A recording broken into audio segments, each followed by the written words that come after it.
The wind howled through the metal siding of the auction barns as dawn bled pale light across the Nevada desert.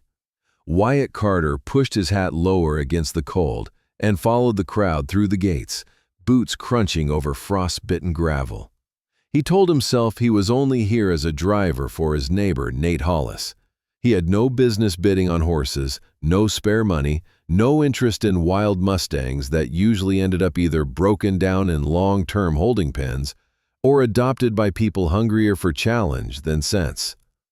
Still, something had tugged at him to come along, and that tug settled in his chest with an odd heaviness as he stepped into the press of men and women gathering near the corrals. Management was clearing out another herd, moving creatures that had roamed free only weeks earlier into the pens that now rattled with their nervous hoofbeats. Wyatt had been ranching long enough to know the sound of cattle shifting in a chute, but this was different. The wild horses snorted and screamed softly, their eyes rolling white as they searched for escape that did not exist. Steam rose off their backs in the crisp morning air, a living fog of panic. Wyatt folded his arms, telling himself to remain detached. He had debts hanging over him like storm clouds, a ranch that needed every penny for feed and repairs, and cattle prices that barely kept him afloat. Horses were luxuries, not tools, and he already had the 4 steady geldings he required for ranch work. No, this was Nate's errand, not his. But when the handlers began moving the first lots into the sale ring, Wyatt felt his stomach tighten. A black mare tossed her head violently as men with poles pushed her forward, a dust spray rising around her. The auctioneer's chant rolled out in a sing-song rhythm, and hands lifted in bids that climbed with startling speed. Wyatt studied the faces of the buyers. Trainers, adoption group representatives, horse riders who relished taming the untamed. Their eyes gleamed with the thrill of competition. He shook his head, muttering under his breath, "Not my world, not my fight." Nate leaned close, his breath steaming. "That's the one for my girl. Gentle looking, strong back. Think she'll take it easy with the young rider." Wyatt nodded, grateful for the distraction, and promised to help load the mare if Nate managed to win. That was his only duty here. Hours seemed to pass in a blur of chants, stamps, and the metallic clang of gates. Wyatt began to drift toward the exit when a ripple of commotion stirred at the far side of the holding pens. A cluster of spectators had gathered near one corral, voices sharp with irritation. Curious despite himself, Wyatt threaded through the crowd until he could see what held them. At the far corner of the pen, a foal stood pressed against the rails, trembling so hard the boards quivered. The rest of the group had already been herded toward the gate, but this little one would not move. Thin legs, ribs showing through a ragged brown coat, eyes wide and black with a terror that seemed too deep for its few months of life. A handler advanced with a sorting stick, jabbing toward the colt's flank. "Come on, you little devil, we ain't got all day." The foal let out a cry that froze Wyatt in place. A broken whinny that twisted into something close to a scream. Wyatt felt heat flood his chest. Anger and pity knotted together. He was moving before he made the decision, vaulting the fence, ignoring the startled curse of the handler. "Easy now," he said in the low drawl he had learned from his father, a tone meant to soothe skittish stock. The foal's eyes fixed on him, terrified but holding, not breaking. Wyatt stepped closer, slow as dusk shadows, until he could reach out a hand. The colt flinched but did not bolt. Up close, the truth was worse. Sunken flanks spoke of long hunger, scars on the legs looked like old rope burns, and the hooves were cracked with a wear pattern Wyatt had seen only on animals forced to walk miles over pavement. Not the rough stone of Nevada hills, not the soft soil of high desert ranges. This one had lived somewhere it should not have, somewhere human hands had dragged it. "Poor little guy," Wyatt whispered, fingers brushing the soft muzzle. "What happened to you?"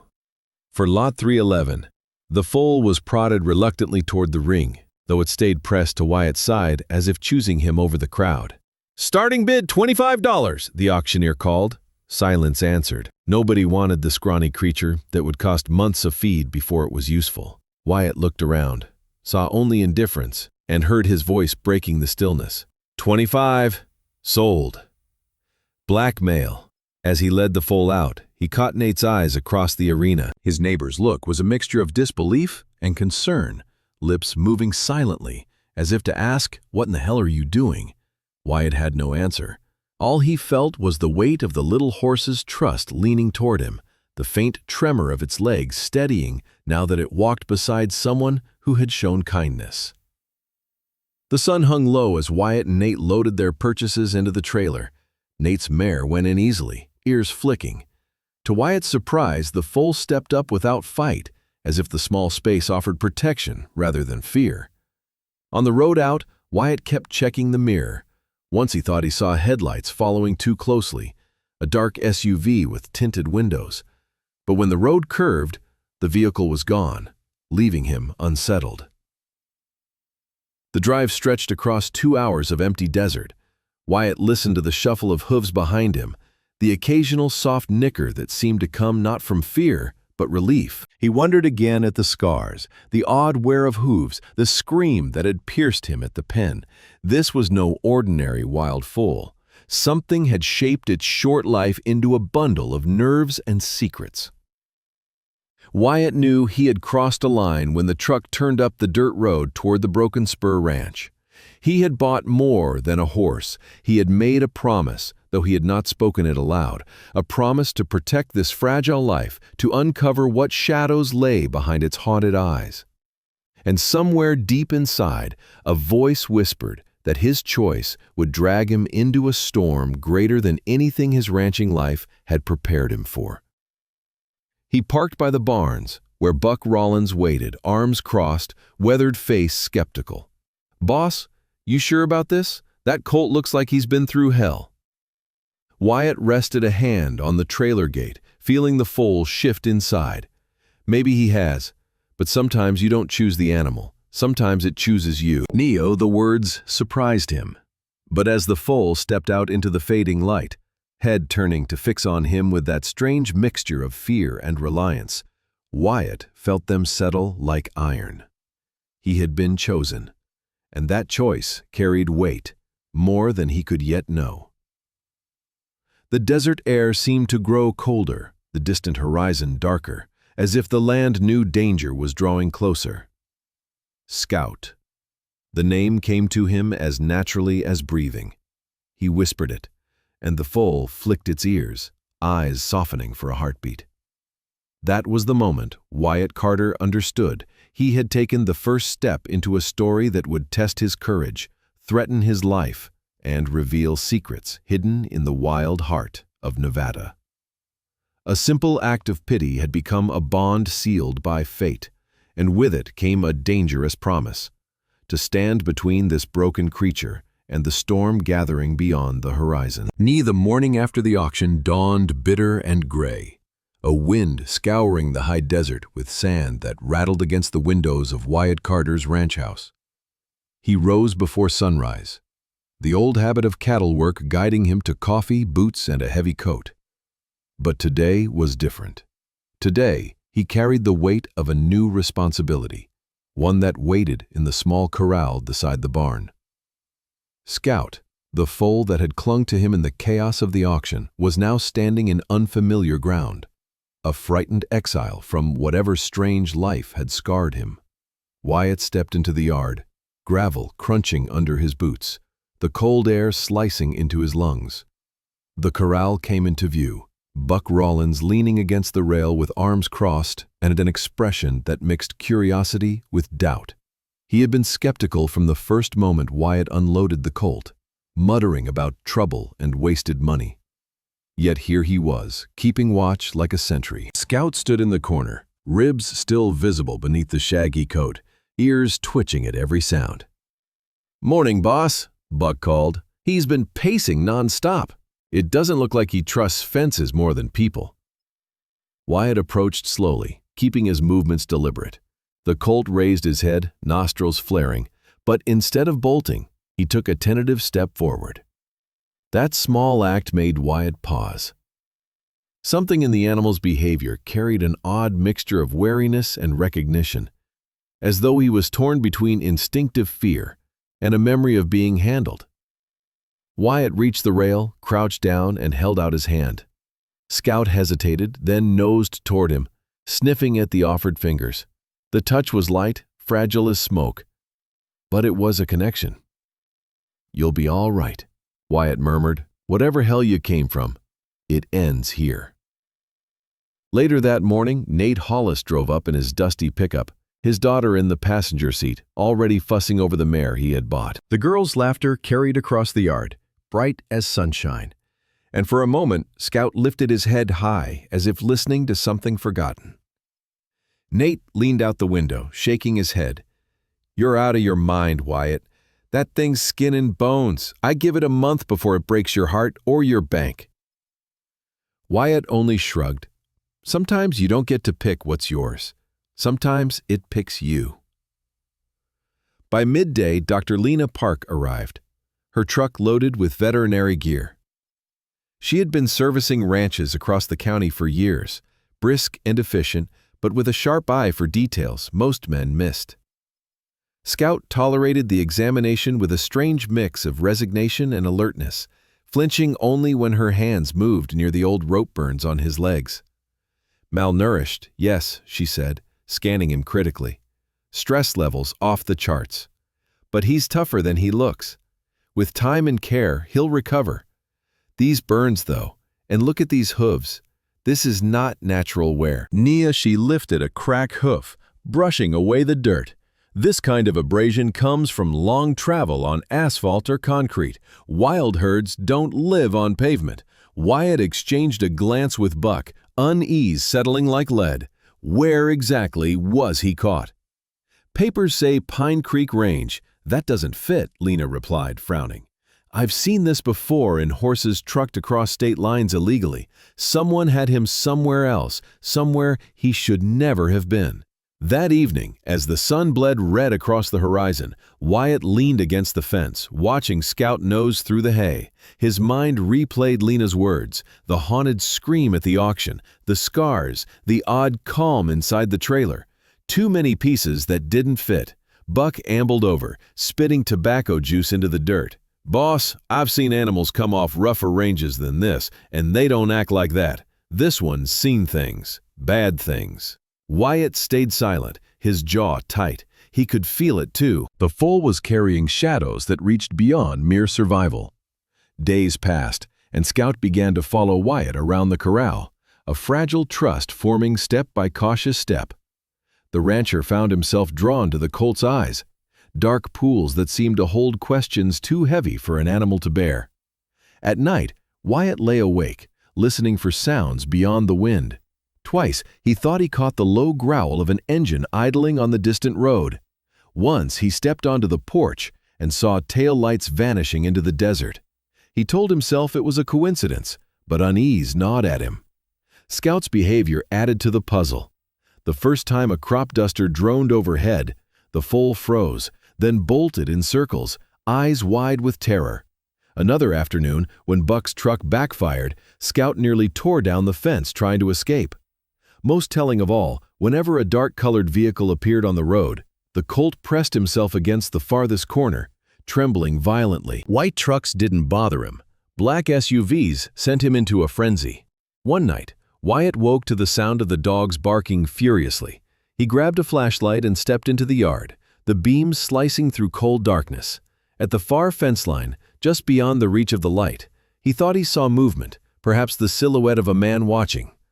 By the time he reached the spot, nothing remained but tracks that the wind quickly erased.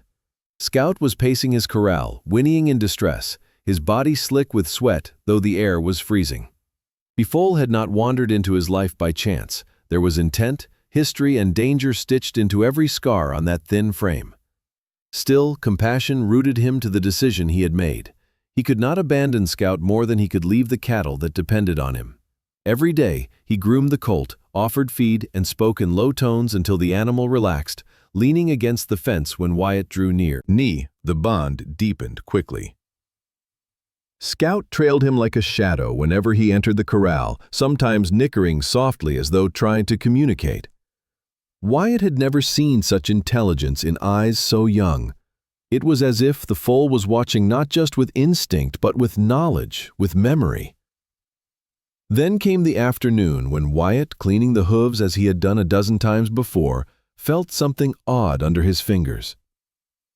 Embedded in the sole of Scout's rear hoof was a sliver of metal or plastic, almost invisible under layers of compacted dirt.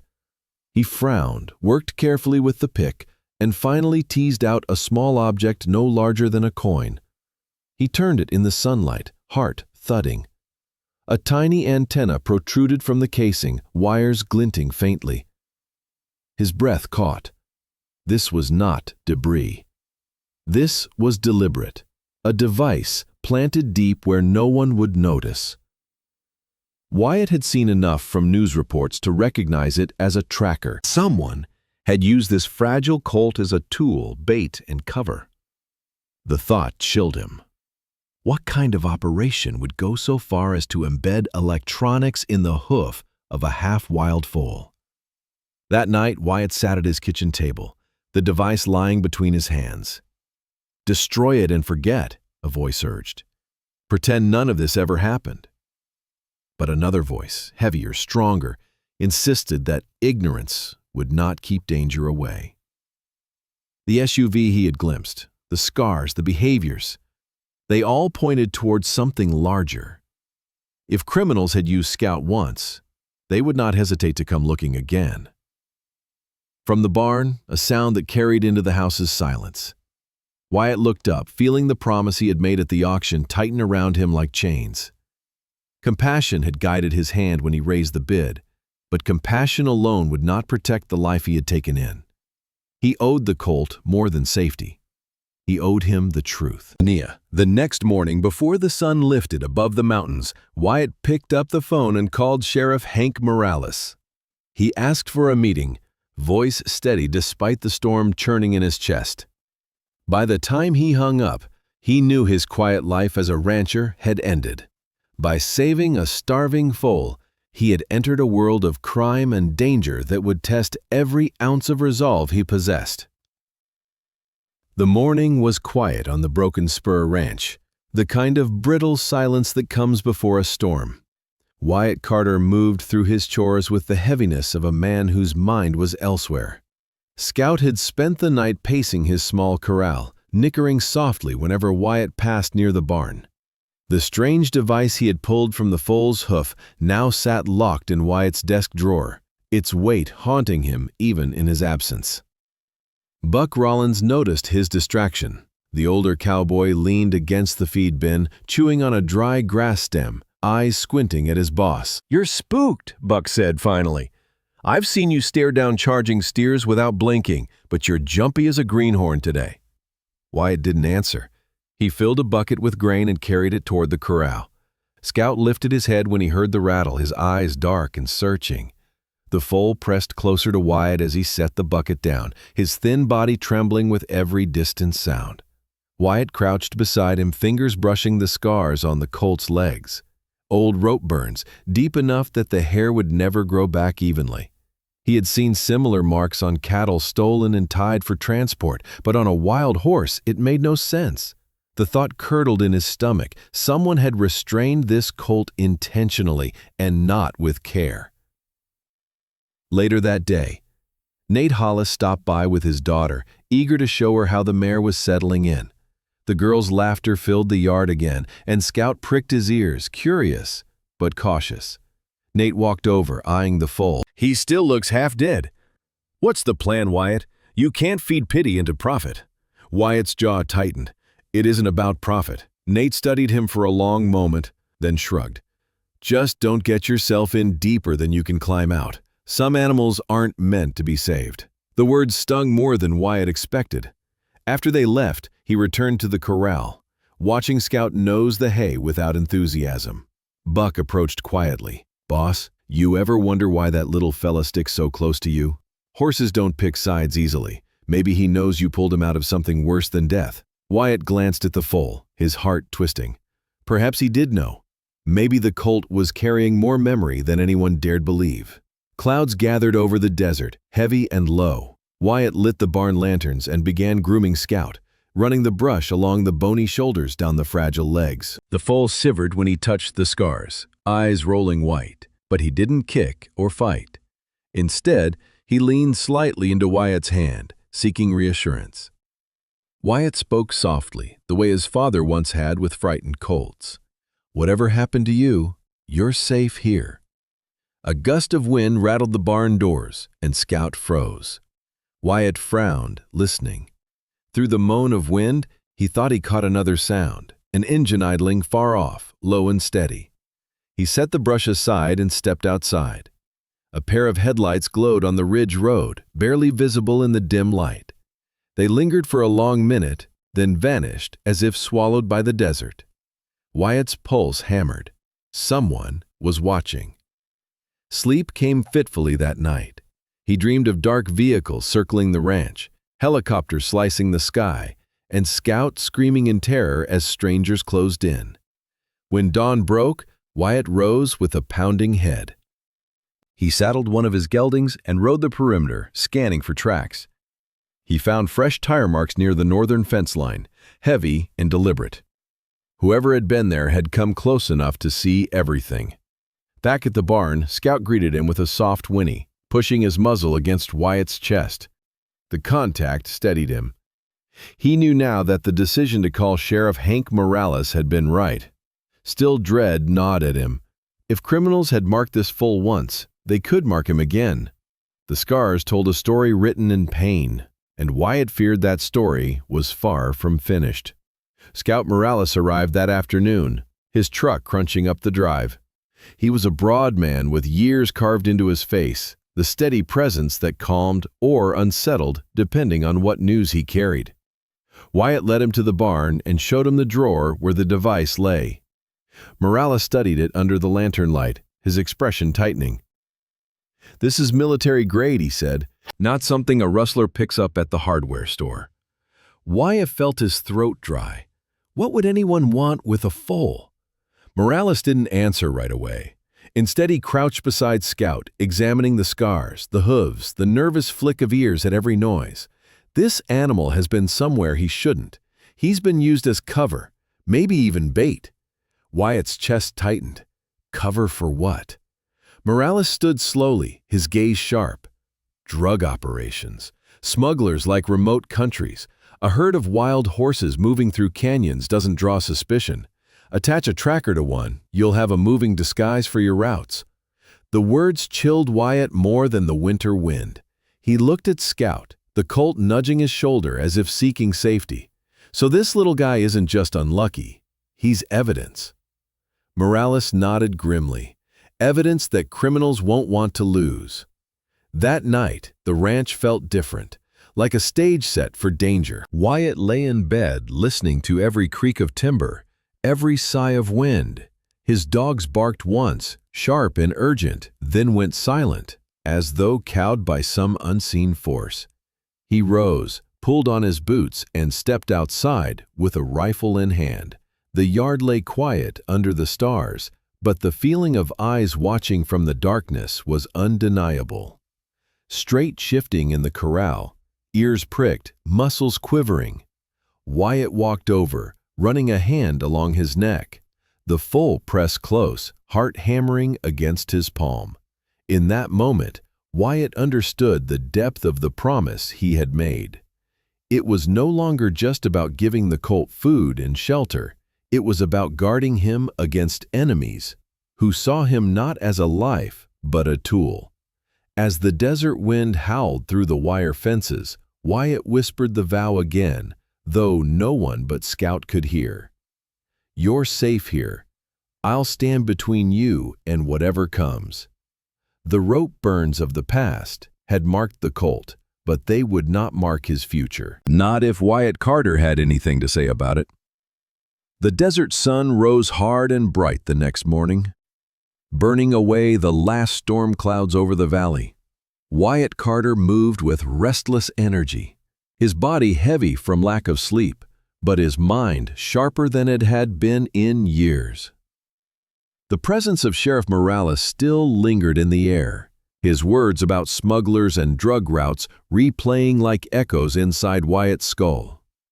He had tried to push the thought aside, to convince himself that Scout was simply an unlucky foal caught in something larger. But the tracks by the northern fence line told a harsher truth. Someone had been close. Someone had been watching. Ollins joined him at the corral, his weathered face furrowed. "You're pacing like a coyote in a trap, boss." Wyatt leaned against the rail, eyes fixed on Scout, who grazed half-heartedly on the hay. The colt's ribs showed less sharply now, and his coat began to shine faintly in the morning light. "He looks better," Wyatt said, "but he startles at every sound." Buck spat into the dirt. "That ain't just nerves, that's memory." Wyatt turned away, unsettled by how accurately the old cowboy read the truth. Scout reacted not like an unhandled Mustang, but like a creature shaped by experiences no animal should have. His terror at helicopters, his panic around black vehicles, his trembling when men in dark clothing appeared.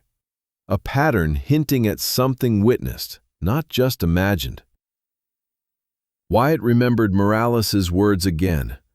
A moving disguise, a living witness. By midday, the ranch was alive with ordinary work. Cattle needed sorting, fences needed mending, but Wyatt's focus remained fractured. He glanced toward the road, half expecting the dark SUV to return.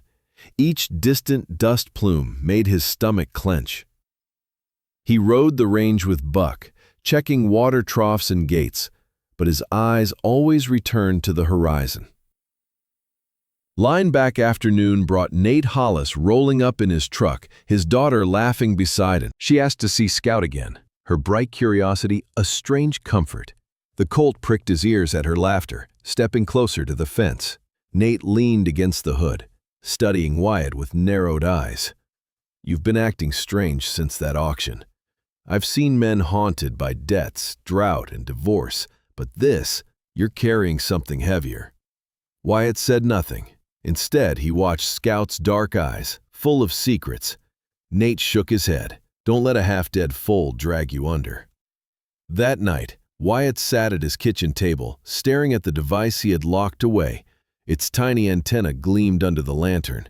He wondered if it was still transmitting, if men in some distant hideout were watching a blinking dot that marked Scout's location. Destroying it felt dangerous. Keeping it felt worse. He thought of Morales, of federal agents with clipped voices and sharper suits, but he also thought of his ranch, cattle, and quiet life, already unraveling. Yet the dogs barked suddenly, sharp and frantic. Wyatt grabbed his rifle and stepped onto the porch. The night air carried a faint smell of exhaust, heavy and oily. He swept the flashlight across the yard but saw nothing.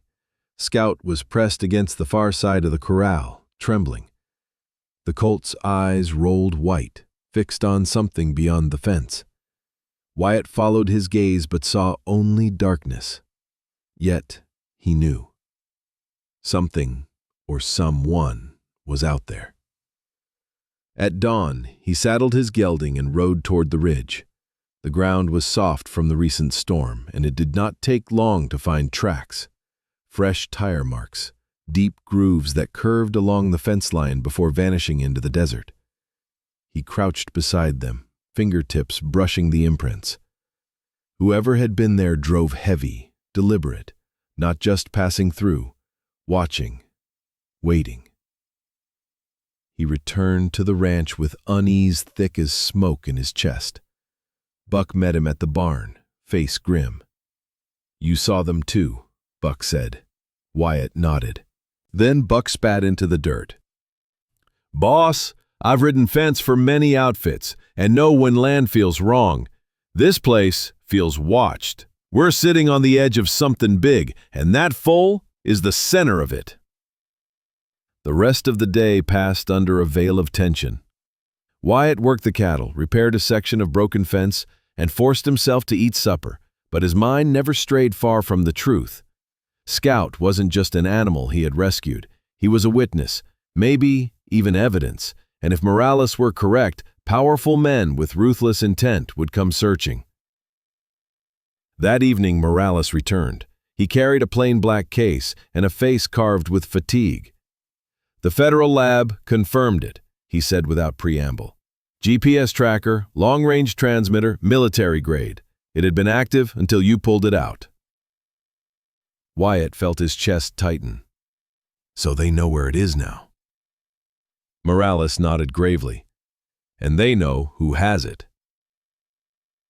Silence filled the barn. Scout shifted uneasily, as if he understood the weight of the conversation. Morales placed the device back in its case and snapped it shut. "Federal agents are on their way. They'll want to set up surveillance, maybe even use your ranch as bait." Wyatt's gut twisted. "My ranch isn't a battlefield." Morales met his eyes. "It already is." The sheriff left as dusk settled, leaving Wyatt to his thoughts. He leaned against the corral, watching Scout pace. The colt paused, ears flicking, eyes meeting his as though pleading for protection. Wyatt reached through the rail, resting his hand against the colt's neck. "You're dragging me into something I don't understand," he whispered, "but I won't back down." That night, Wyatt dreamed of storms. Helicopters thundered overhead, their rotors shaking the earth. Black vehicles poured across the desert, headlights cutting through dust. Scout screamed, rope burns reopening like fresh wounds, his hooves striking sparks against asphalt. Wyatt woke drenched in sweat, the echo of that scream still ringing in his ears. Morning light revealed a ranch braced for change. The air felt charged, as though the desert knew conflict was coming. Wyatt saddled his gelding again, but his ride was not for fences or cattle this time. He rode to the ridge where the tire tracks had been, scanning the horizon. Far off, a dust plume rose faintly, then vanished. He sat motionless, the wind tugging at his hat, and whispered the truth he had been denying. This wasn't just about a foal anymore. It was about men who thought the desert belonged to them and used life as camouflage for crime. And now, by one act of compassion, Wyatt Carter had been pulled into their shadow. The desert was whispering warnings, and he could no longer ignore them. The morning came brittle and cold, a desert frost clinging to the fences and glistening on the barn's tin roof. Wyatt Carter moved stiffly from lack of sleep, the taste of restless dreams still bitter in his mouth. Scout stood in the corral with his head high, nostrils steaming in the pale light, his dark eyes locked on Wyatt as though he had been waiting all night for him to emerge. The colt gave a soft nicker, a sound that carried both relief and warning, and Wyatt felt the pull of the bond between them tighten another notch. Buck Rollins arrived from the bunkhouse with his usual slow stride, a mug of coffee in his hand. He studied Wyatt momentarily, then shifted his gaze toward the colt. "He never takes his eyes off you," Buck said, "like he's afraid you'll vanish if he blinks." Wyatt nodded but said nothing. His mind was already on the black case in his desk, the tracker they had pried from Scout's hoof, the device that had turned his quiet ranch into a storm front. Motorcycles mid-morning, Sheriff Morales returned, this time not alone. 2 federal agents followed him into the yard, both dressed in plain jackets that did little to disguise the weight of the pistols on their belts. The taller of the two introduced herself as Agent Rebecca Klein. Her eyes swept across the corral, narrowing slightly when they landed on Scout. "That's the animal," she said flatly. Wyatt bristled at the detachment in her tone. "He's not just an animal. He's the one who carried your evidence." Coish inside the ranch house, the tracker lay under a harsh lamp on the table. Klein handled it with gloved fingers, her partner recording every detail. "This device has been transmitting for nearly 2 years," she said. "It mapped the movements of Scout's herd precisely, and the patterns lined up with known smuggling corridors. Whoever put this in place has resources beyond the average cartel." Wyatt folded his arms, jaw tight, "And now they know it's gone." Morales nodded grimly. "We can assume they know it's here." Wyatt's stomach twisted. "My ranch is not a staging ground for law enforcement." Klein's gaze was sharp. "It already is. If you destroy this evidence, if you run, they'll still come. The safest place for you and your foal is under our watch." Later, when the agents left to coordinate reinforcements, Wyatt returned to the corral. Scout pressed against the rails, eyes following him almost humanly. Wyatt reached out, brushing the colt's muzzle. "What did they do to you, boy? What did you see out there?" Scout leaned into his touch, trembling but steadying under the contact. As the day stretched on, Wyatt noticed the patterns more clearly. The colt stiffened at the distant rumble of a crop duster, muscles locked until the sound faded. When Buck's old truck backfired again, Scout nearly toppled the water trough trying to flee. And when a dark pickup passed along the ridge road, far from the ranch, Scout went rigid, sweat streaking his flanks. Wyatt's chest tightened. These weren't random fears. They were memories, echoes of violence witnessed again and again. That evening, Morales returned with a folder, thick with satellite images and maps. He spread them across Wyatt's table. "The tracker gave us more than routes," he said. "It gave us time stamps. We know when the herd passed certain canyons, and those times align with unmarked aircraft spotted on radar. They're using helicopters to drop product into hidden valleys, then moving it along trails the horses use naturally." Wyatt studied the maps, his finger tracing the familiar outlines of the desert he had ridden since his youth, all this right under our noses. Morales nodded. "And your foal walked through it all." Wyatt sat back, feeling the weight of the revelation. Scout wasn't just a survivor, he was a witness. A living ledger of crimes worth millions. And because of that, his life was worth less than nothing to the men who had used him. They would rather see him dead than risk the secrets he carried. That night, Wyatt tried to sleep but failed. The desert outside felt alive with threat. Every gust of wind across the barn tin sounded like footsteps. Every cry of a coyote in the hills seemed a warning. He rose, pulled on his coat, and walked to the corral. Scout lifted his head immediately, ears pricked, eyes reflecting the lantern glow. Wyatt leaned against the rail, watching him breathe and fragile ribs rise and fall. Wyatt murmured, "I don't know why I raised my hand for you that day. But maybe it wasn't pity. Perhaps it was fate." The colt stretched his neck, brushing Wyatt's hand with his muzzle, and in that small gesture, Wyatt felt both the weight of danger and the certainty of his choice. He would not let this life slip into the hands of men who trafficked in fear. At dawn the next day, more federal trucks rolled into the yard. Men unloaded surveillance equipment, setting up antennas disguised as fence posts, cameras hidden in hay bales, and motion sensors buried along the access roads.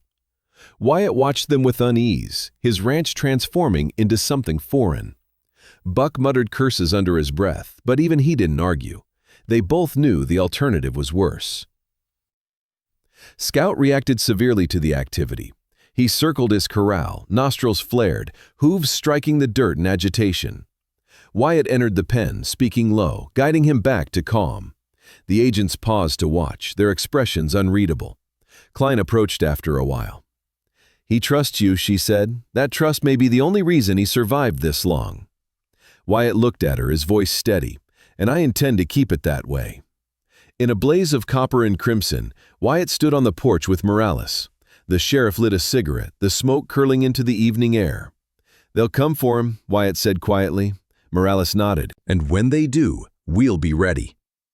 Wyatt glanced toward the corral where Scout stood, silhouetted against the sky's fire. The foal lifted his head as if sensing the conversation, his dark eyes locked on the horizon. Wyatt felt the vast and unforgiving desert close around them and knew the storm was coming. The tracker's secret had been pulled into the open, and there was no turning back. The desert twilight fell heavy over Broken Spur Ranch, painting the horizon in long, bruised streaks of purple and red. Wyatt Carter stood on the porch, arms folded, watching federal agents continue to weave their net around his land. Wires disappeared into fence posts, Cameras winked unseen from the barn rafters, and patrol vehicles shifted quietly across the property like restless ghosts. Wyatt thought bitterly that this place once felt like a sanctuary. Now it's a trap, waiting to be sprung. Scout sensed the tension as well.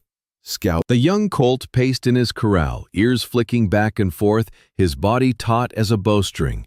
Every hammer strike, every raised voice, every vibration of the ground made him flinch. Wyatt entered the pen with calm, slow steps, murmuring in that steady tone he had used since the first day. Scout pressed close, trembling but willing to trust. Wyatt stroked his neck. "Easy, boy. None of this is your fault. You just lived long enough to carry the wrong kind of truth." Buck Rollins appeared behind him, his weathered face shadowed by worry. "Never thought I'd see your ranch crawling with government," Buck said. "They claim they're here to protect us, but it means the wolves are close." Wyatt kept his eyes on Scout. "Wolves have been close for a long time. We just never saw them till now." Signs came that night. Just after midnight, the dogs barked furiously, their voices carrying sharp and frantic across the valley. Wyatt grabbed his rifle and ran to the porch. Morales was already moving from his trailer parked near the barn, pistol drawn, eyes scanning the darkness. The agents burst from their hidden posts, radios crackling. For several tense minutes, nothing showed except the shadows of desert scrub. Then, the headlights flickered briefly on the ridge road before vanishing into silence. The next day, the men found tire tracks, fresh in the sand, wide treads that cut across the northern perimeter. Morales crouched over them, his jaw tight. "They're watching," he said, testing the edges. Wyatt felt his gut tighten. How long before watching turns into something worse? Morales looked up. Not long. Punctuation on the ranch became a study in vigilance. Wyatt tried to maintain normalcy, moving cattle, fixing water lines, checking pastures, but the presence of hidden men and concealed cameras poisoned every routine. Scout followed him faithfully, pressing his muzzle against Wyatt's shoulder whenever he entered the corral, as though needing constant reassurance. At times, Wyatt wondered who was protecting whom. One evening, as the sun dipped behind the hills, Wyatt noticed something strange. Scout stood rigid in the corral, eyes fixed toward the east, ears pricked forward in alarm. Wyatt followed his gaze but saw nothing but shadows stretching across the desert floor. Still, the colt would not move, his breath coming fast, body trembling. Moments later, faint on the wind, came the distant thrum of rotor blades. Wyatt's blood went cold. The helicopter sound grew for several seconds, then faded away, leaving only silence. Morales approached quickly, eyes sharp. "He hears them before we do," Wyatt said. Morales nodded grimly. "He's lived with them. He knows the sound like a scar." Turquoise deepened each night. Strange vehicles passed along the ridge at odd hours, their headlights flashing briefly before disappearing. Once, Wyatt woke to find the barn doors slightly ajar, though he knew he had bolted them tight. Scout was restless inside, his eyes rolling white, sweat streaking his coat. Wyatt calmed him, his hand pressed to the colt's neck, whispering until the trembling eased. But his nerves remained taut, the certainty of intrusion gnawing at him. Agent Klein returned one afternoon with new orders. "We're establishing an inner perimeter," she explained. "Hidden positions closer to the house and barn. We believe they'll make a move soon." Wyatt's jaw tightened. "You're turning my home into a battlefield." Klein met his gaze coldly. "It already is.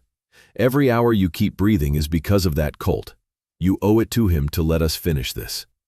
That night, Wyatt sat alone in the kitchen, rifle across his lap, lantern casting long shadows on the walls. He thought of his father and the lessons about stubbornness and endurance. He thought of the ex-wife who had once called that stubbornness his gift and curse. And he thought of Scout, a foal whose only crime was surviving. Wyatt whispered into the silence, "I didn't ask for this fight, but it may have asked for me." The following morning brought confirmation of his fears. Buck rode in from the south pasture, his horse lathered with sweat. "Sawdust trails, boss, not from ranchers, from convoys. 3 vehicles, maybe more, keeping low in the gullies. Wyatt met Morales near the barn and told him. The sheriff's face hardened. They're closing in. Scout grew more agitated as the hours passed. He circled the corral relentlessly, nickering sharp warnings at nothing Wyatt could see. By late afternoon, he refused hay, his eyes fixed on the horizon as if he could feel the danger approaching.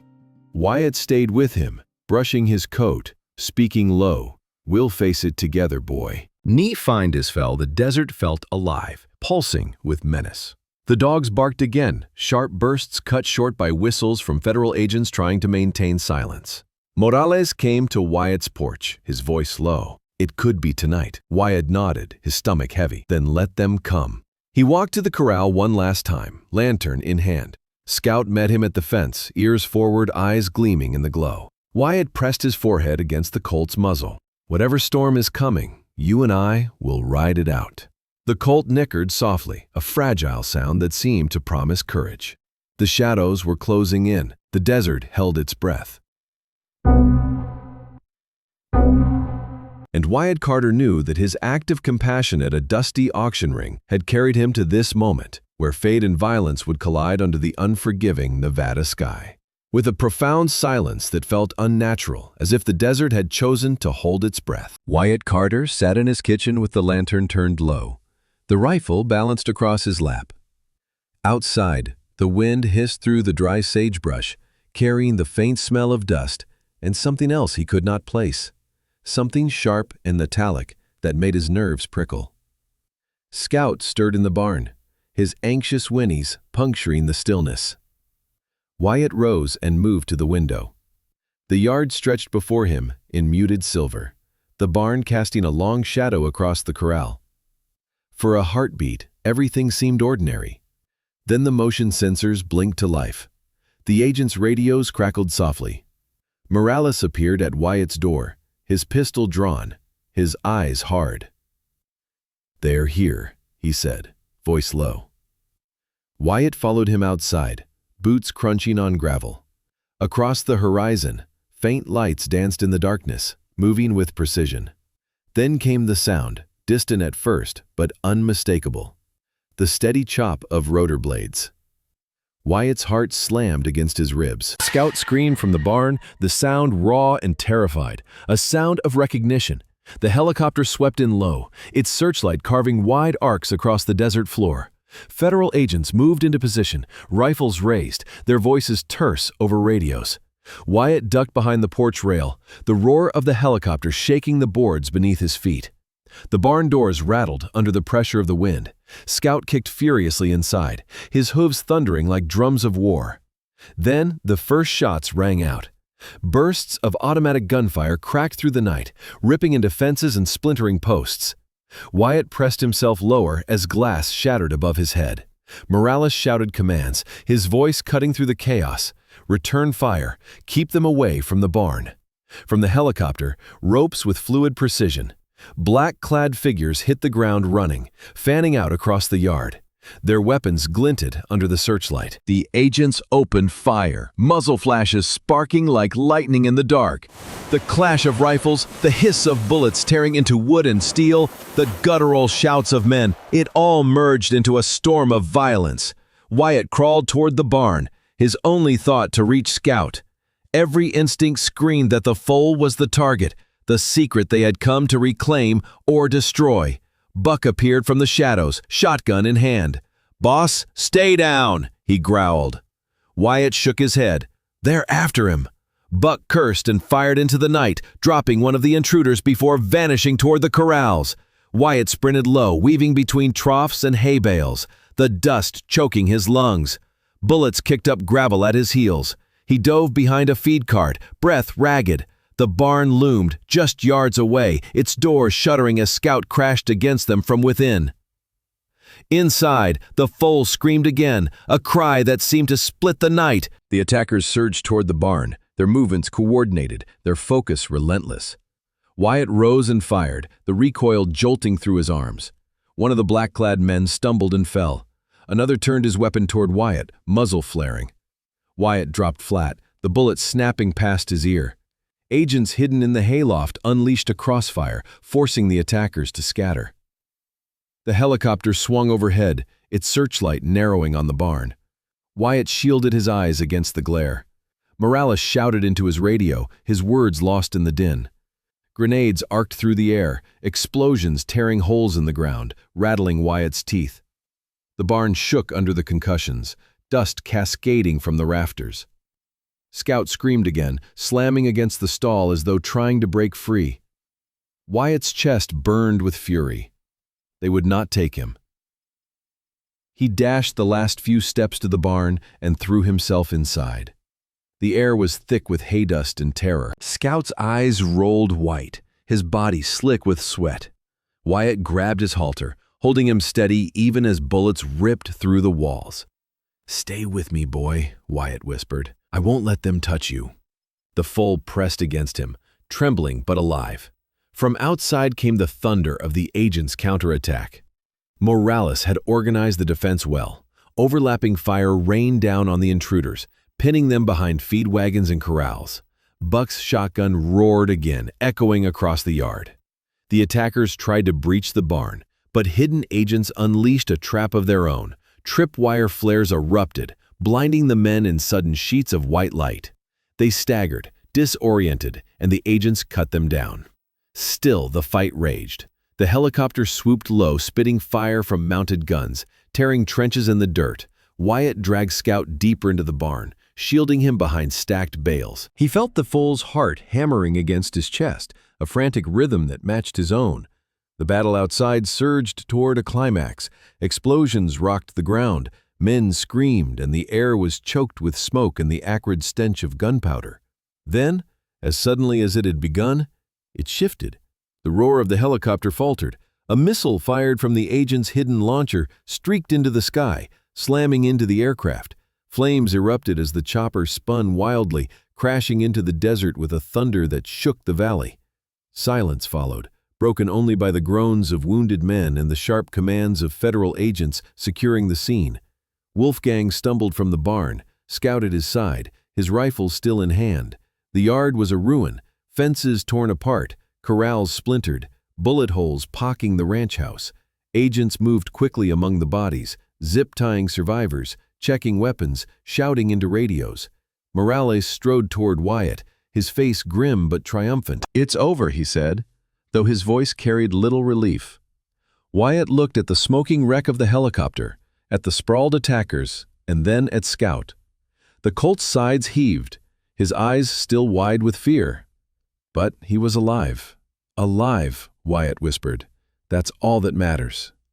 But in the pit of his stomach, he knew it wasn't the end. This was only one strike, one desperate attempt to reclaim what had been lost.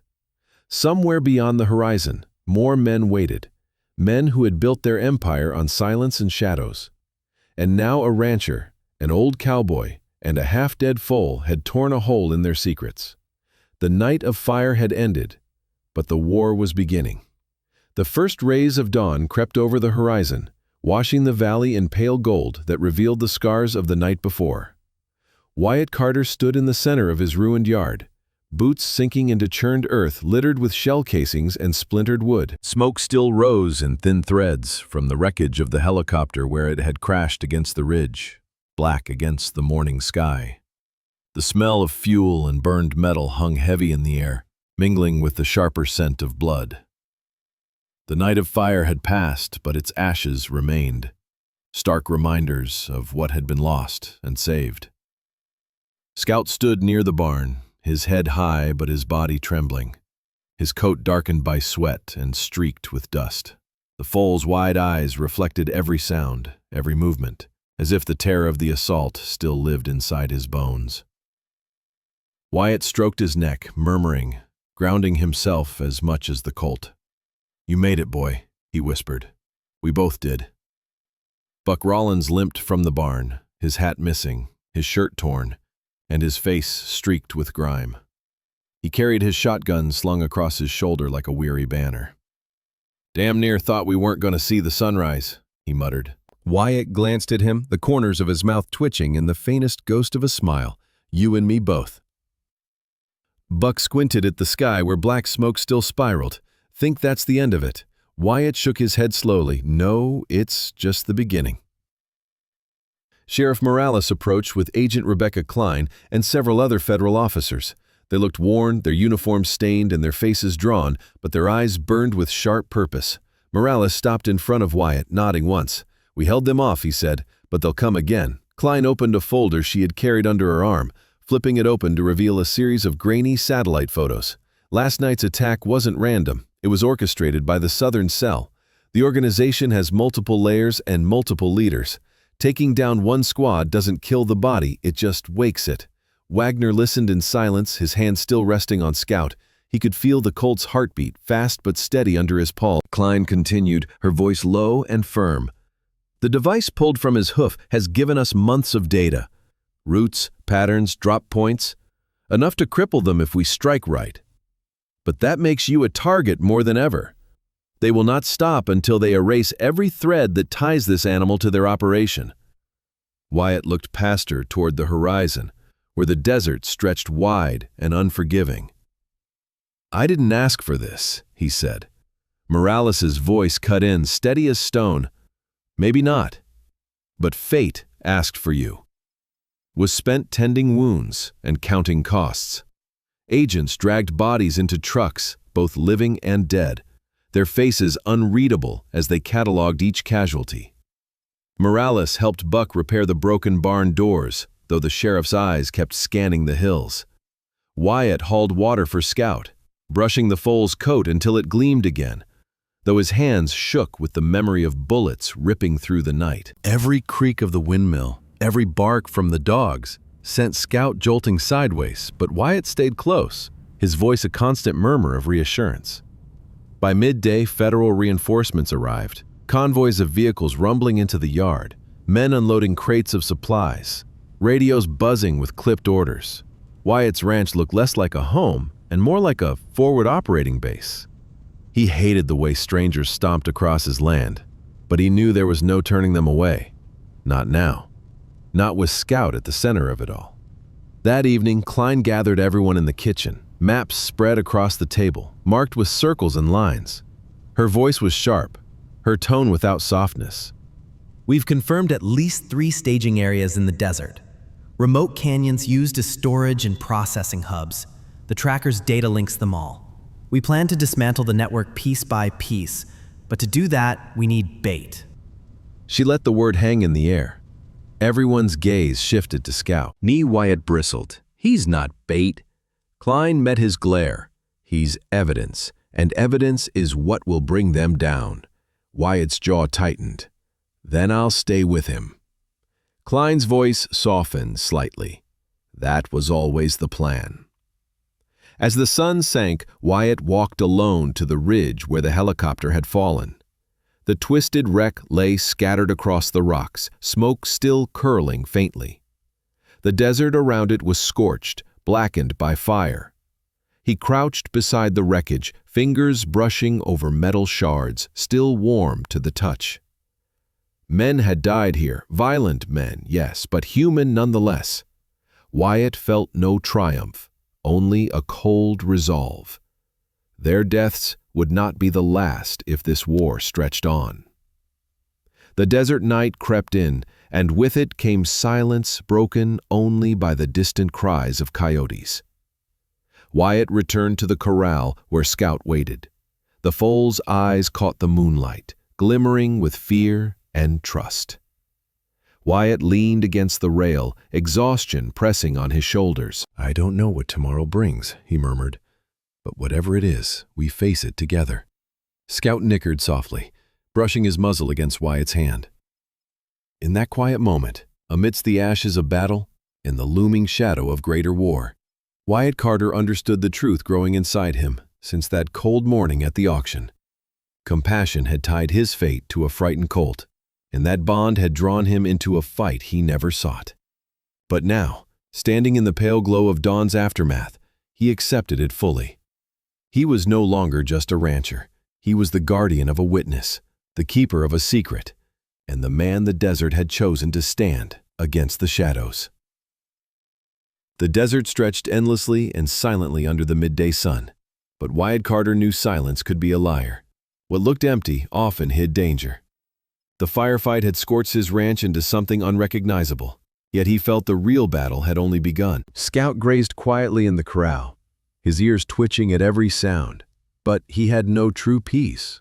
The colt's body carried memory the way scars carried stories. Wyatt could feel it each time he laid his hand on the foal's back. A current of unease mirrored his own. Agents came and went in steady streams, their trucks grinding through the yard and their radios buzzing with codes Wyatt didn't understand. Sheriff Morales tried to calm the mood, but the lines around his eyes had deepened. Buck Rollins muttered curses at the sight of strangers turning Wyatt's home into a forward base. Wyatt tolerated it, though each fence post hammered for surveillance and each wire strung across his land made his gut tighten with resentment. Long table in the ranch house, Agent Klein laid out photographs that chilled Wyatt more than bullets ever had.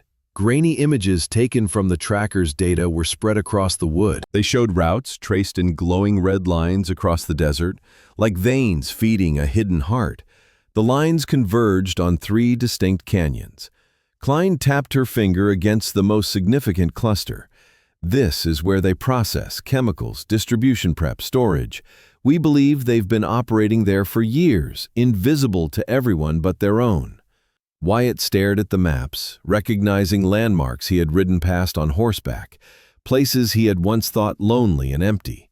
It sickened him to realize that men had built an empire of poison beneath those canyon shadows. Morales leaned forward, voice grave. If we shut them down here, we cut off their legs. But it won't be easy. These people don't just guard their product, they guard their secrets. Sporting fell into heavy silence. Outside, Scout let out a sharp, distressed nicker. Wyatt rose immediately, stepping into the cool night air. The colt paced the corral, his eyes wide, his breath sharp. Wyatt approached slowly, murmuring until the trembling eased. He realized then that Scout had become more than evidence, more than a frightened foal. He was the compass pointing to the truth. The animal carried memories of what he had endured, and those memories were guiding Wyatt towards something bigger than maps and data. 2 days later, Klein organized a small reconnaissance team. Wyatt insisted on going with them. He told her, "You can read your maps, but I know the land. I understand how it breathes." After a long silence, she agreed. At dawn, Wyatt rode with Morales, Buck, and a trio of agents into the canyons east of the ranch. The sun rose sharp and white over the ridges, casting long shadows that swallowed the gullies. Wyatt's stomach twisted as they approached the first site. They dismounted at the mouth of a canyon littered with broken stone. Wyatt felt the air shift. It was too still, too heavy, carrying the faint stench of chemicals that had no place in desert wind. Buck swore softly, lifting his bandana to cover his mouth. The agents moved ahead, rifles raised, eyes scanning the rocks. Then came the sound, faint at first, then undeniable. Machinery, muffled but steady, echoing from deeper inside. They crept forward, the canyon walls rising around them like prison bars. Wyatt's boots scraped softly against stone. When they rounded a bend, the truth unfolded. Hidden among the rocks stood structures camouflaged with desert paint, their walls blending into the landscape. Barrels lined the ground, and men moved between them in silence, unaware they were watched. The stink of chemical processing hit Wyatt full in the chest. Klein's voice came sharp over the radio. "We've seen enough. Pull back." But pulling back was easier said than done. A guard appeared suddenly on the ridge above, his eyes locking with Wyatt's. For a heartbeat, neither moved. Then the guard shouted, raising his rifle. Chaos exploded.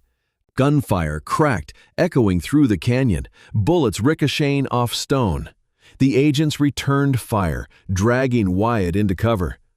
Buck unleashed a shot from his shotgun that sent dust and rocks spraying.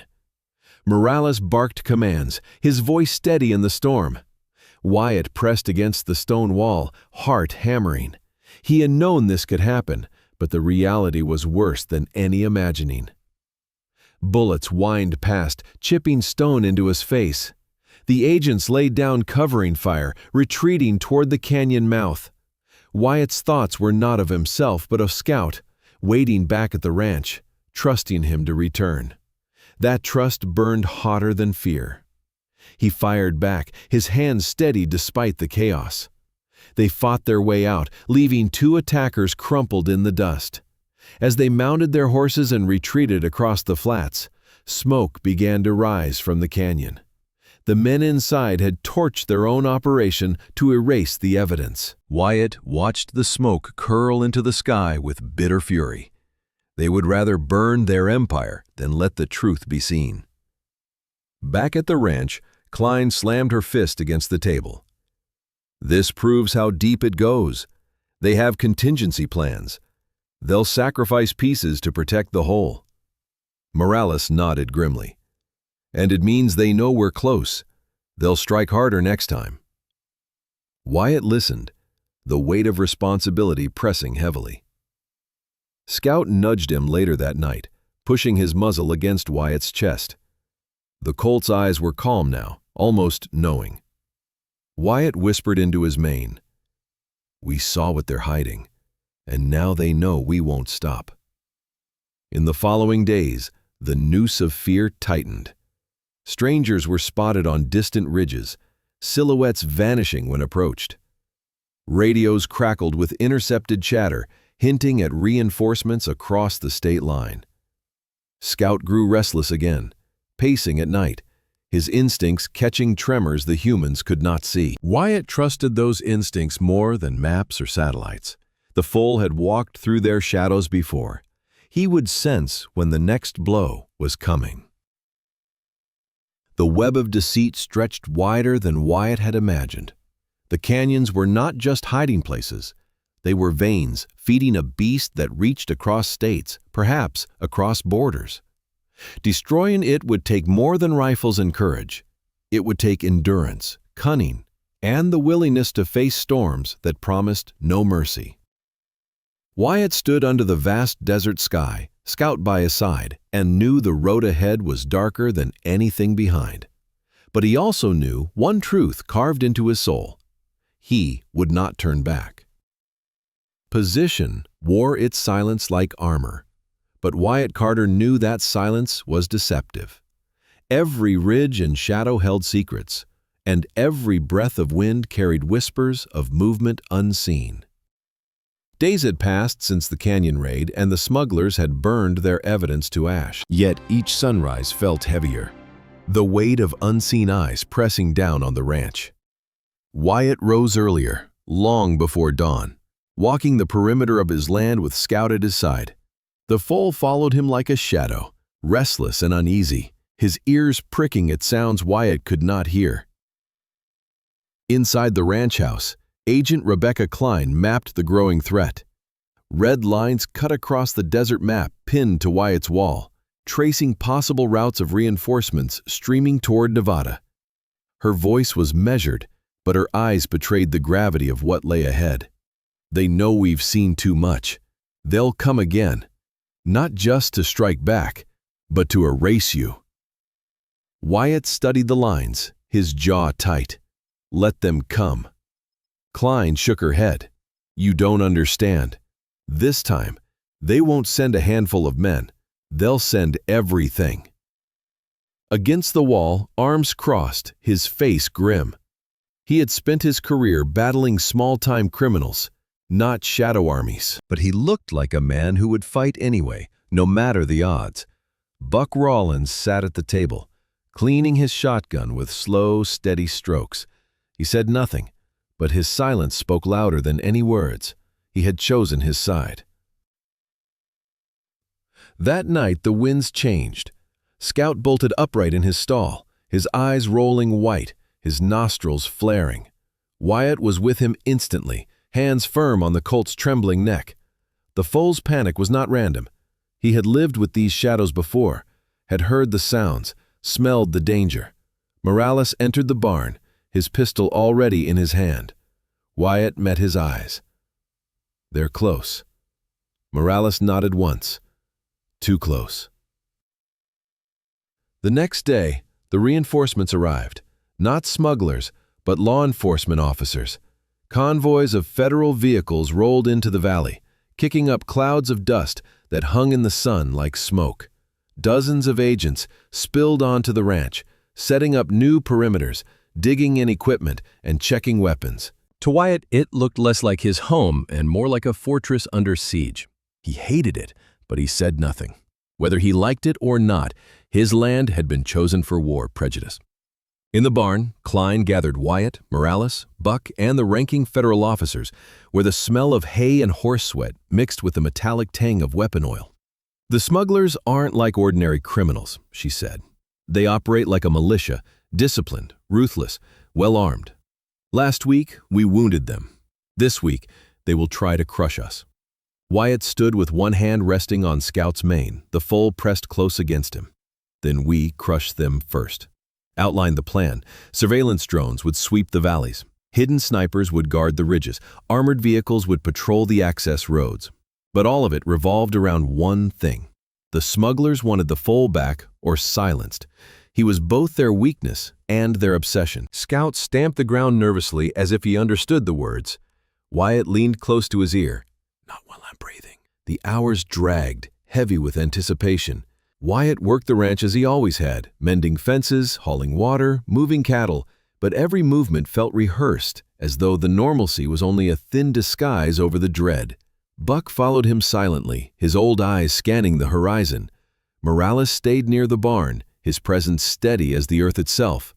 The agents rotated shifts, their radios whispering coded reports. The whole valley felt like a drum stretched tight, waiting for the first strike. That evening, Wyatt walked Scout out to the pasture. The foal nuzzled his shoulder, calmer under his touch. The sky burned orange as the sun dropped, shadows lengthening across the land. Wyatt breathed deep, filling his lungs with desert air that tasted of dust and fate. He thought of the first day he had seen Scout in that crowded auction pen, a trembling little thing no one else wanted. He thought of the path that single act of compassion had carved, leading him here to a war against men he had never met. Fate was strange that way, weaving grand battles from the smallest threads. Night fell and the storm finally broke. The motion sensors lit red across the monitors, one after another, like a line of fire crawling toward the ranch. Radios snapped alive, agents barking warnings. Wyatt grabbed his rifle and sprinted to the porch. Across the darkened hills, headlights flared, dozens of them, advancing in waves. The roar of engines shook the ground, and the silhouettes of trucks and armored vehicles appeared on the horizon. Morales shouted, his voice steady, "Positions! Everyone to their positions!" Scouts screamed in the barn, sensing the violence rushing toward them. Wyatt's chest burned with fury and fear. Klein's voice rang over the radio. "Hold the line. Do not let them reach the barn." The agents responded in unison, rifles ready, eyes fixed on the advancing storm. Wyatt chambered around, his hands steady. This was his land, his fight, his responsibility. The desert wind rose, carrying the scent of fuel and iron. The smugglers came fast, weapons flashing in the night, their war cry a storm of gunfire that split the silence apart. The agents answered in kind, muzzle flashes painting the darkness in furious bursts of light. Wyatt crouched behind the fence line, his rifle cracking, his eyes never leaving the barn. Scouts' cries cut through the chaos, raw and desperate, the sound of innocence caught in a war it never asked for. Wyatt's heart hardened. Not tonight, not ever. The battle surged across the yard, bullets tearing through wood and stone, grenades blasting holes into the earth. Men fell, shouting, crawling, firing. Wyatt moved instinctually, reloading and firing again, his body moving as though the land guided him. Morales fought near the corral, his pistol blazing. Buck stood firm by the barn, his shotgun booming with each thunderous shot. The agents held their ground, but the enemy pressed hard, wave after wave, relentless as the desert wind. In the heart of the chaos, Wyatt found clarity. Every choice in his life had led here, every sacrifice, every moment of stubborn endurance. He was a rancher, yes, but tonight he was more. He was a shield, a protector, the man standing between darkness and the fragile light of a trembling foal. And no matter what the night demanded, he would not yield. Ambiguous storm had arrived, and Wyatt Carter, with Scout pressed against his heart, stood ready to meet it head-on.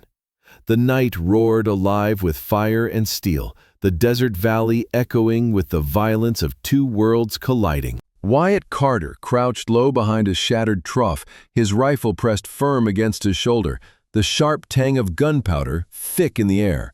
Bullets screamed overhead, snapping into wood and stone, tearing apart the familiar landscape of his home. Scout cried from the barn, a sound so raw and terrified it cut deeper than any wound. Wyatt's jaw locked. No matter the storm, he would not let them take the foal. The smugglers came like a flood, waves of black-clad men spilling from trucks and armored carriers, their headlights blazing through the dust. They moved precisely, trained and ruthless, shouting orders in clipped voices. They had not come to intimidate. They had come to erase. Sheriff Morales fired from the porch, his revolver flashing in the dark, his voice booming commands to the agents scattered through the yard. "Hold your ground! Hold it!" Buck Rollins stood by the barn doors, his shotgun thundering, each blast sending attackers tumbling into the dust. His silhouette loomed like an old sentinel who had chosen to die where he stood if it came to that. Agent Rebecca Klein directed her teams from behind the corral, her radio crackling with constant updates. Enemy on the east ridge, flank movement by the south fence, we need to suppress fire on the barn approach. Her words came fast, urgent, but never panicked. Wyatt fired, the recoil jolting through him, dropping a figure who had crept too close to the barn. His hands worked on instinct, reloading, firing again, each motion fueled not by training, but by raw determination. The first explosion shook the earth, a grenade detonating near the water tower. The blast sent a shock wave through the yard, spraying shards of metal and wood. Scout reared inside the barn, slamming against the stall in terror. Wyatt felt the panic ripple through him like it was his own. He sprinted across the open yard, bullets kicking up dirt at his heels. "Get down," Morales shouted. But Wyatt ignored him, throwing himself into the barn. Inside, the air was thick with dust and fear. Scout's eyes rolled white, his body slick with sweat, nostrils flaring like twin furnaces. Wyatt grabbed his halter, pressing his forehead against the foals. "Stay with me, boy. Stay with me." Outside, the firefight raged, bullets tearing through the wooden walls. Splinters rained down, but Wyatt refused to move. He anchored himself to the trembling animal, as if his presence alone could hold back the shadows clawing at their door. Buck stormed inside, reloading his shotgun with hands steady as stone. "He said they're pushing harder on the south fence," his voice ragged. "We need to hold them off here." Wyatt nodded, his teeth bared. "Then let's hold." Wilmington, they fired through the cracks in the barn walls, their weapons booming in unison. Attackers fell, their black shapes crumpling in the searchlight glare. But for everyone that dropped, two more pressed forward. The smugglers were desperate, their focus unshakable. Wyatt could see it in their movements. They weren't here for money or revenge, they were here for Scout. Another explosion rocked the barn, the doors rattling on their hinges. Dust filled the air, choking them. Morales burst in, his hat gone, his face streaked with blood.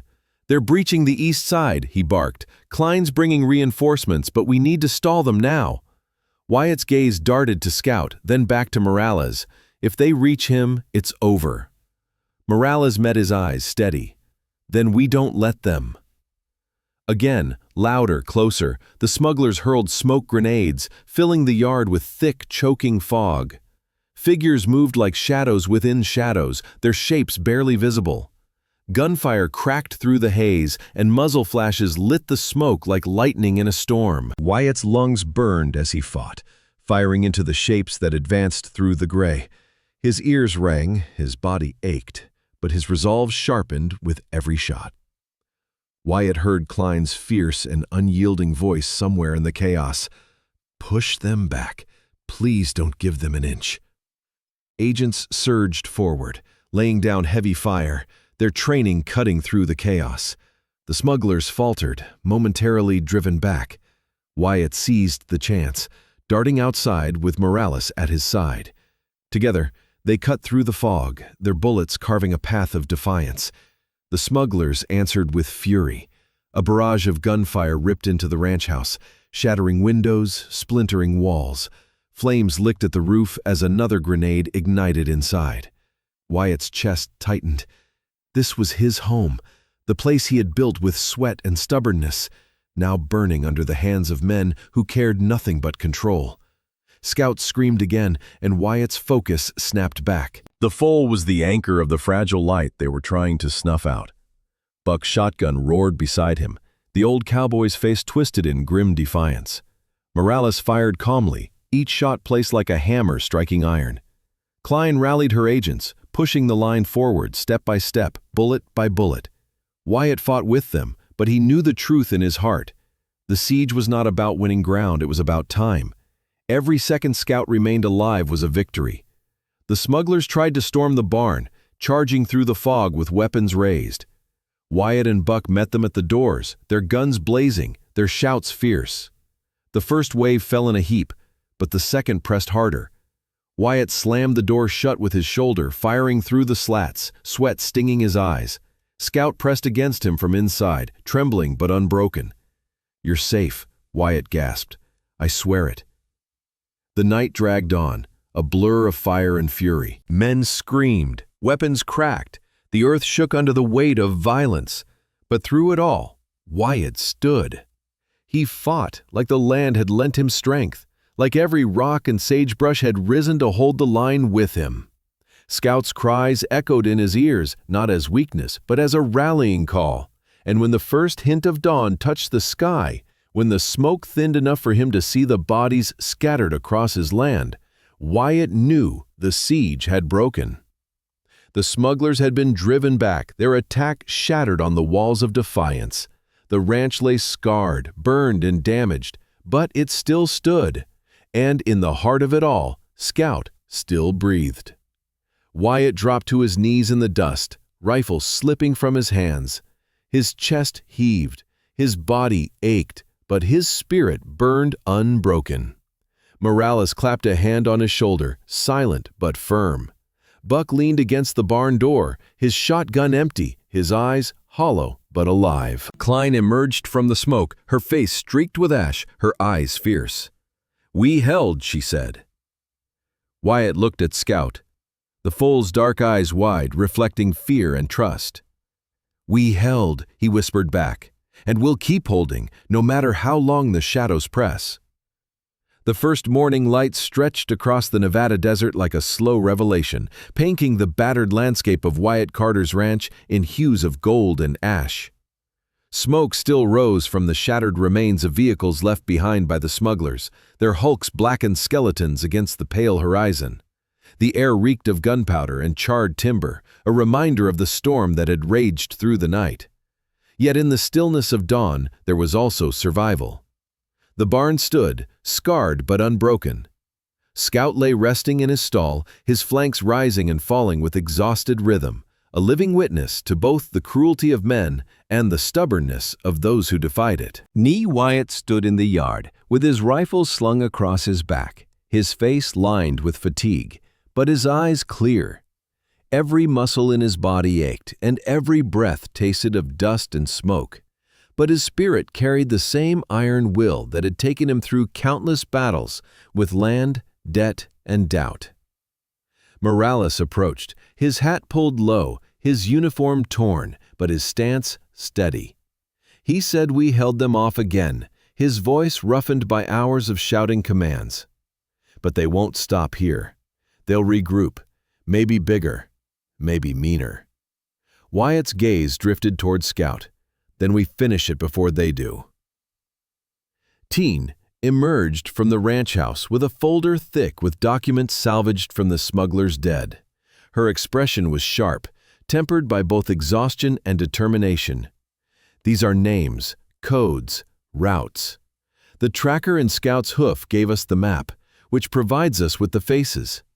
She placed the folder where Wyatt's morning coffee should have been. They've used fear and secrecy to hold power. Now we strip both away. For the first time since this began, Wyatt felt something like clarity. The fight had never been about cattle or land or even his survival. It was about truth. dragged into the light no matter how many shadows tried to smother it. Scout was not only a survivor, but a key, the small piece that unlocked the greater whole. The foal shifted in his stall and let out a soft nicker, as though echoing the thought. Two rode with Morales, Klein, and a squad of federal agents into the desert canyons where the network had once thrived. The land was scarred with tracks and ash, but silence held the ruins. They pushed deeper until they found the last hidden stronghold, a canyon masked with rock outcroppings that concealed an elaborate network of tunnels. Wyatt's chest tightened as he realized how close it was to the ranges he had ridden all his life, invisible until now. Ned stormed the compound at dawn, striking fast and hard. The smugglers fought like cornered wolves, desperate and feral, but the tide had turned. Federal firepower and precision tore through their defenses. Wyatt moved with the others, his rifle steady, each step driven by the memory of Scout's trembling body and the vow he had made to protect him. Morales fought like a man possessed, his revolver flashing in the dim light of the tunnels. Though battered from the siege, Buck Rawlins insisted on joining, his shotgun booming like thunder as the echoes rolled through the canyon. At the heart of the stronghold, they found what the smugglers had tried hardest to protect. Not just drugs and weapons, but a network of computers and maps charting years of operations, shipments, payments, and cover-ups that reached far beyond the desert. Klein's eyes hardened as she copied files and transmitted data back to headquarters. "This isn't just a local cell," she said. It's a syndicate that spans states, maybe nations, and thanks to Scout, we've torn it wide open. The battle stretched for hours, until at last the gunfire dwindled to silence. The smugglers who survived were bound and dragged into the sunlight, their empire of shadows collapsing under the weight of exposure. Wyatt stood among the wreckage, sweat streaking his face, chest heaving, and felt the shift. The war had not been won by soldiers alone, but by the terrified cry of a foal that had refused to be forgotten. They returned to the ranch. Federal reinforcements swept through, cataloging, clearing, and preparing to dismantle the last traces of the syndicate. Wyatt, though hailed as a hero, wanted none of the praise. He walked to the barn, where Scout greeted him with a weary nuzzle. Wyatt pressed his forehead against the colt's, his voice low. "We did it, boy. You carried the truth farther than any of us could have." In the weeks that followed, the ranch slowly returned to its rhythms. The barn was repaired, fences were mended, and the cattle were again driven across the pastures. But something deeper had shifted. Wyatt was no longer just a rancher tending his land. He had become the keeper of a story that had saved lives and shattered an empire. Scout grew stronger each day, his coat shining in the sun, his legs steady with new muscle. The fear in his eyes softened, replaced by trust. One crisp morning, Klein returned with news. The Bureau of Land Management was releasing several herds back into the Pine Creek Range now that the smugglers' operations had been dismantled. She asked Wyatt if he wanted Scout to join them and return to the wild from which he had been stolen. Wyatt hesitated, torn between the truth of the colt's bloodline and the bond they had forged. He agreed to bring him, knowing the choice would not be his. They trailed Scout across the desert to the release site. The land stretched endlessly and familiarly where Scout had first drawn breath. As the gates opened, the young horse stepped cautiously onto the earth of his homeland. For a moment, he stood still, ears twitching, nostrils wide, as though the wind carried voices only he could hear. Then from the distance came the drumming of hooves. A herd appeared, wild and free, moving with the fluid grace of creatures unbroken by man. Leading them was a mare marked by white scars and fierce eyes, Scout's mother. The reunion was raw, acing to her side, their cries echoing across the canyon walls. They touched noses, bodies pressed close, bonds reformed in an instant. Wyatt's throat tightened as he watched, his hand gripping the fence. He had given the colt back what had been stolen: freedom, family, belonging. But then, in a moment that would stay with him forever, Scout turned from his mother and galloped back to Wyatt. He pressed his head against Wyatt's chest, torn between two worlds, Wyatt knelt, whispering into his mane. "The choice is yours, boy. Always yours." In the days that followed, Scout did something no one expected. He chose both worlds. He ran with the herd across the canyons by day, his body a streak of strength and fire. But each evening he returned to Wyatt's camp, nuzzling his protector as though the bond between them could never be broken. He was both wild and loyal, free and bound, proof that the line between the two was not as sharp as men believed. Wyatt Carter's ranch would never be the same. It bore the scars of fire and gunfire, shadows and secrets, and the legacy of a foal that had carried truth in his hooves. The federal agents moved on, the smugglers vanished into prisons and trials, but the story remained, carried by wind and whispers, told in hushed voices around campfires and courtrooms. Sometimes, Wyatt reflected as he watched Scout race against the sunset. The most significant battles began not with armies, but with compassion. A frightened foal in a dusty auction pen had altered the course of lives and exposed the rot hidden beneath the desert's silence. And though Wyatt had never sought to be a hero, he had learned that fate often chooses the unwilling, binding them to a purpose greater than themselves. As the sun sank low and the sky bled red over the horizon, Wyatt leaned against the fence, a faint smile on his face. Scout reared in the distance, his cry ringing clear and strong, a declaration of life unbroken. And Wyatt whispered into the wind, his voice carried by the desert. "We're still here, and as long as we are, no shadow will ever win."